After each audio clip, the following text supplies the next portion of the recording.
On North Hill, above the town common in the heart of Northampton, New Hampshire, sits a community treasure and historic landmark. Centennial Hall. Built in 1876 and gifted to the citizens by native son John Hobbs, this beautiful building's first purpose was as a schoolhouse. For 73 years, generations of children attended classes here. There are still Northampton residents who are proud alumni. We didn't lack anything as far as education was concerned. In elementary school, I think we did good. We even sang, didn't we? We had yes, we had a music. Yes, we did. We had our music teacher. Do you remember Mrs. Coombs, Esther Coombs? Yeah. You know how I remember her? Because her slip was always showing. Because we had inkwells that went into the desk, and we had wooden pens with a metal point on them, and we dipped them in that and wrote with that. It has been going for years and years and years, and it kept us warm, all of us. And they built things to last.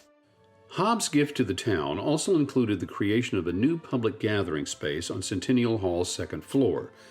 It would become the most important non-religious center of town life and was known as the Grand Ballroom.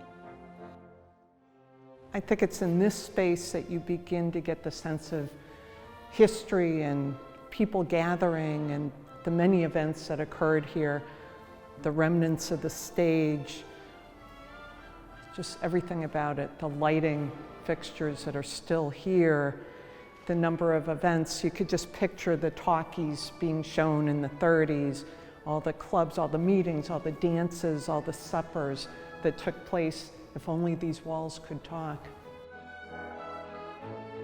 The upstairs was so popular, you had to reserve it years in advance, because the fire department from Stratham would want a Valentine dance, and it would always snow.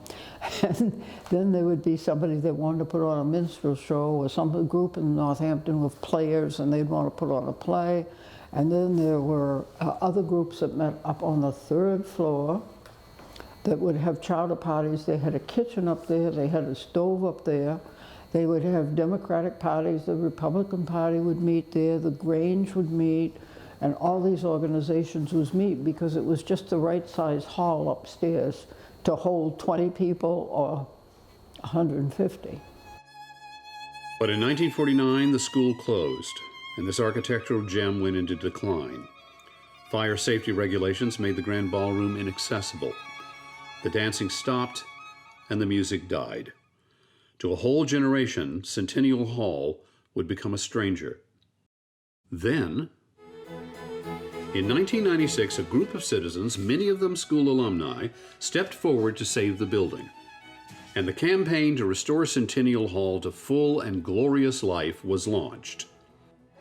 It has become once more a lively community center. Hundreds visit it weekly for art lessons, club meetings, and music classes, often in every part of the building. Centennial Hall's best years are still ahead. In 2016, the U.S. Secretary of the Interior designated the building for listing on the National Register of Historic Places.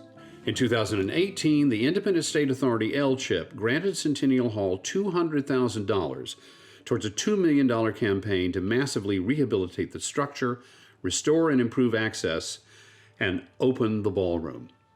You know, there's no better legacy than to continue to love this building, to treasure it, to make it relevant for another whole generation.